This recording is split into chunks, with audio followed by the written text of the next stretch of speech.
বরবাদ দেখবার পরে প্রত্যেকজন ডিরেক্টরের মাথা ভমকে যাচ্ছে এটাই ভেবে যে ডিরেক্টর মেহেদী হাসান হৃদয় এই সিনেমাটা কীরকম বানিয়ে ফেলেছেন।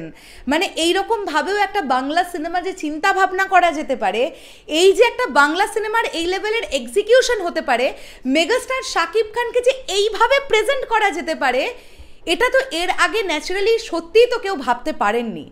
সেই কারণের জন্যই তো বরবাদ একের পর এক নজির গড়ছে। আমি এখনো পর্যন্ত আমি কেন তোমরাও অনেকজন ডিরেক্টরের রিভিউ পেয়েছো তো। ডিরেক্টর হিমেল আশরাফ তিনি তার মন্তব্য জানিয়েছেন, ডিরেক্টর রাইহান রাফি তিনি তার মন্তব্য জানিয়েছেন।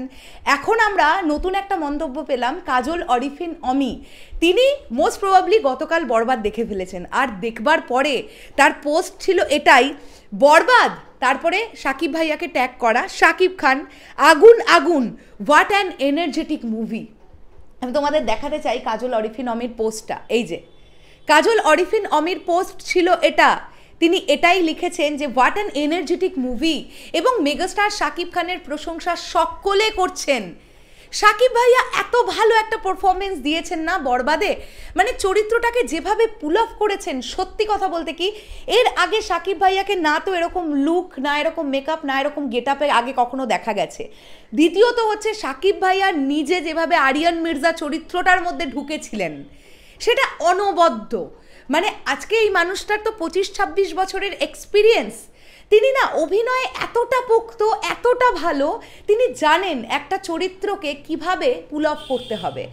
তোমরা যদি ডিরেক্টর মেহেদী হাসান হৃদয়ের ইন্টারভিউগুলো শোনো, ওই ইন্টারভিউতে অনেকবার হৃদয় ভাইয়া এই কথাটা বলছেন যে শাকিব ভাইয়াকে শুধু একবার চরিত্রটা বুঝিয়ে দিতে হয় যে আমি এরকমটা চাইছি অ্যাজ আ পরিচালক, বাকিটা উনি যা করার উনি নিজেই করে নেন।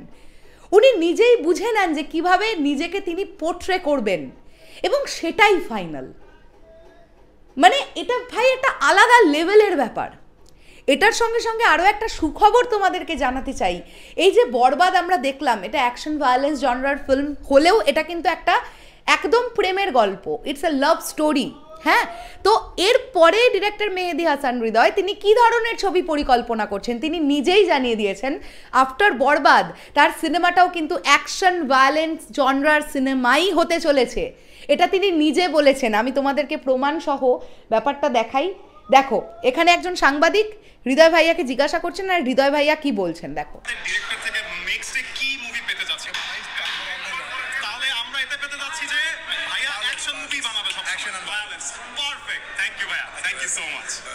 অ্যাকশন অ্যান্ড ভায়োলেন্স, এখানে পরিষ্কার হৃদয় ভাইয়া বলে দিলেন যে বরবাদের পরে তার পরবর্তী ডিরেকশনের ছবিটাও হতে চলেছে অ্যাকশন ভায়োলেন্স জনরার সিনেমা।